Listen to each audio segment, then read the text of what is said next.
como máximo, cada vez que hay un nuevo planteamiento, lo que nos aporta es algo interesante que completa, o complementa, o revisa algo de lo que veníamos haciendo. Porque no hay ninguna reforma que nos mueva a cambiar, afortunadamente, no hay ninguna que nos mueva a cambiar todo lo que veníamos haciendo. Dos ejemplos para deciros por qué a mí me parece, o dónde reside lo más interesante, digamos, del concepto de competencia. Uno, estos son dos ejemplos sacados de, lo siento, he sacado de mi marco de referencia, digamos, que es el Parlamento Europeo, el Consejo Europeo, son competencias claves, son dos ejemplos relativos a dos competencias claves de las 8 que establecen, digamos, el Parlamento Europeo y el Consejo Europeo relativos a la educación de adultos, se refiere a la educación de adultos. Esta es la competencia para comunicarse en la lengua materna. Fijaros, dice la capacidad de expresar e interpretar conceptos, pensamientos, hechos y opiniones de forma oral y escrita, escuchar, hablar, leer y escribir, y de interactuar lingüísticamente de manera adecuada y creativa en todos los posibles contextos sociales y culturales, como la educación y la formación, la vida privada y profesional y el ocio. Es un ejemplo, digo, no que esté bien, y el tema era simplemente para ilustrar algunas cosas. Primero, pues si en lugar de decirme que eso es una competencia básica, me dijeran que es una capacidad básica de los currículos anteriores, digamos que eran currículos por competencia, pues la verdad tampoco yo le veo, digamos, en fin, hay matices que ahora comentaremos, pero me parece que tampoco es tan diferente. Segundo, es una macrocompetencia, es verdad que es una competencia transversal, pero la definición de área. Porque cuando uno mira lo que hay ahí detrás necesario como conocimientos a movilizar para poder, digamos, mostrar que se ha adquirido esta competencia, es enorme, y cabe prácticamente, digamos, no lo que hoy hay en los currículums de la lengua, digamos, de castellano, de la lengua castellana o la lengua materna, digamos, no, mucho más. Pone el énfasis en el uso y en los posibles contextos sociales, es decir, que no nos limita a los contenidos, nos los amplía. Si no se concreta, así como está formulado, es una formulación muy general que puede parecer breve, pero que engloba y incluye una cantidad de contenidos, digamos, increíbles, ¿no? Otro ejemplo, la competencia digital. He cogido los ejemplos porque parecía que eran, en fin, podían ayudar a entender y que todos podíamos compartirlo, ¿no?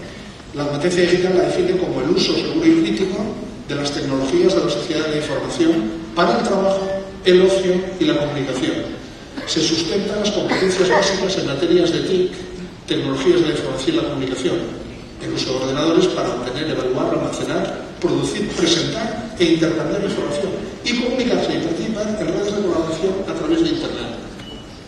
No les digo nada lo que hay ahí, pero lo curioso es que cuando el currículum español, yo hablo del español, el que tenemos vigente, no digo nada del suyo, que no lo conozco, digamos que el español incluye las 8 competencias básicas, son estas mismas para la educación básica. Y con esta definición. Claro, a partir de ahí, ¿cómo se concreta? Y ese es el problema grave. ¿Y qué contenidos vienen detrás? Es decir, ¿a qué nos ayuda eso desde el punto de vista de la definición de los contenidos básicos? ¿Qué es lo nuevo en el concepto de competencias? A mi juicio, ¿qué es lo nuevo? No, ¿qué es lo más interesante? ¿Qué es lo que nos aporta como más novedoso el concepto de competencias? 3 aspectos. Se podrían señalar mucho más, pero yo voy a señalar estos 3. Primero, el énfasis en la utilización de lo aprendido. Realmente, digamos, uno de los mensajes, a mi juicio, más interesantes del concepto de competencias no es que lo importante es aplicar los conocimientos, que sí. Lo que nos dice es que no basta con adquirir conocimientos. Además, hay que aplicarlos. Pero cuidado, los conocimientos no se aplican si no se adquieren. Por lo tanto, digamos, la idea esta de que el énfasis se pone en la funcionalidad y no en el aprendizaje de contenidos, hay que ir con cuidado porque puede ser erróneo. Es decir, lo interesante del concepto de competencia es que nos dice, miren ustedes, no basta con aprender algo. Lo importante es saber hacer algo con eso que se aprende, saber utilizarlo para algo, saber utilizarlo para dar una respuesta a una demanda, a una exigencia que se plantea en una situación determinada.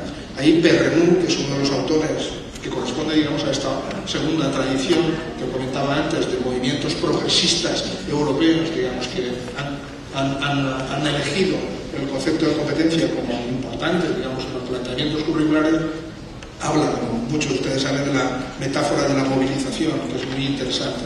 Lo importante es que de la competencia es que los saberes, o son saberes que se pueden movilizar para dar respuesta a situaciones que se plantean, o son saberes inertes, son saberes muertos, son saberes, digamos, que no sirven, son saberes que lo único que tenemos ahí es almacenar.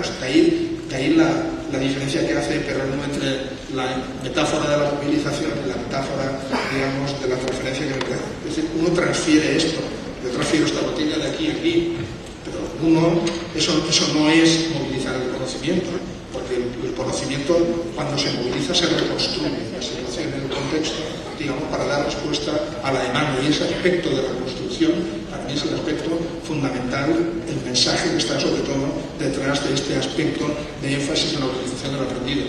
Termino con este aspecto. Es nuevo, yo lo planteo para ustedes como reflexión, os lo planteo como reflexión, relativamente. ¿Desde cuántos años venimos diciendo que un aprendizaje, para ser significativo, tiene que ser funcional? Y o es funcional y significativo o no. ¿Quiere esto decir que el concepto de competencia no aporta nada? No. El concepto es muy importante porque pone en relieve justamente esto y lo pone en el primer plano. Y eso considero un pasito que continúa lo anterior, no deja de ser importante y se sitúa en relación con lo anterior, pero no es radicalmente nuevo. Dicho de otra manera, aquellos de nosotros que nos hemos creído que hay que trabajar la funcionalidad y la significatividad de los aprendizajes, podríamos decir que ya trabajamos competencias sin saberlo, ¿no? Quien hablaba portugués sin saber que hablaba portugués.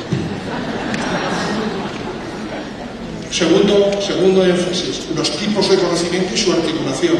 Otro elemento importante, uno de los discursos dominantes sobre las competencias es que los contenidos no importan, que lo que importa es saber hacer, que el saber no importa, nada más error. O sea, el concepto de competencia lo que implica es una movilización no solo de diferentes tipos de conocimiento, sino de recursos internos y externos, digamos, al propio aprendiz. Eso es lo que implica el concepto de competencia. De ahí, digamos, que todos los currículos por competencia, aunque no quieran, al final acaban introduciendo, digamos, la diversificación de los tipos de contenidos como un elemento esencial para trabajar las competencias. La distinción aquella de hechos, conceptos o conocimientos factuales, conocimientos conceptuales, procedimentales, actitudes, valores, es igual, con esa denominación o con otra.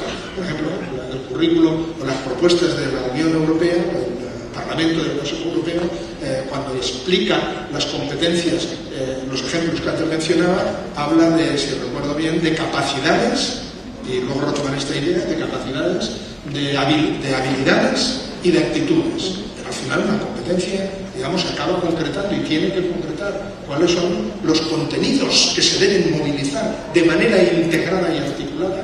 Y aquí es el otro aspecto de la novedad para poder hacer frente, digamos, a un desafío.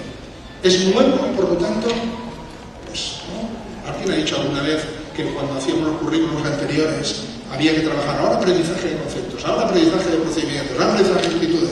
Nunca se dijo eso. Se dijo que se tenía que tener en cuenta que en una actividad siempre hay conocimientos de diferente tipo implicados, o saberes, y que cada uno tiene su lógica psicológica, si me permite la expresión, desde el punto de vista del aprendizaje, pero que ya está.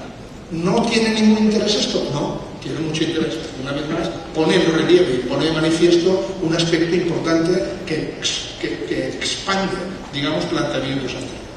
Y tercer, digamos, elemento que a mí me parece importante, el más importante, por lo que luego comentaré, la importancia del contexto de adquisición y aplicación de conocimientos. O sea, el punto de partida de las competencias no son las capacidades, aunque en toda competencia hay un elemento de capacidad. El punto de partida de las competencias son las exigencias y las demandas que plantean las situaciones en las que prevemos que se van a encontrar las personas. Formamos a las personas para que sean capaces de responder con eficacia, de actuar de manera competente ante las demandas que les plantean determinados tipos de situaciones. Y la clave, por lo tanto, a mi juicio está ¿qué situaciones? Esa es la clave. ¿Qué situaciones? Es cómo definimos esas situaciones y cómo entendemos esas situaciones, al final es lo que acaba determinando que nos encontremos ante un enfoque curricular basado en competencias de una orientación o de otra orientación, como ahora luego comentaré. De todos modos, y para cerrar este punto, lo importante es que las competencias se adquieren en contexto.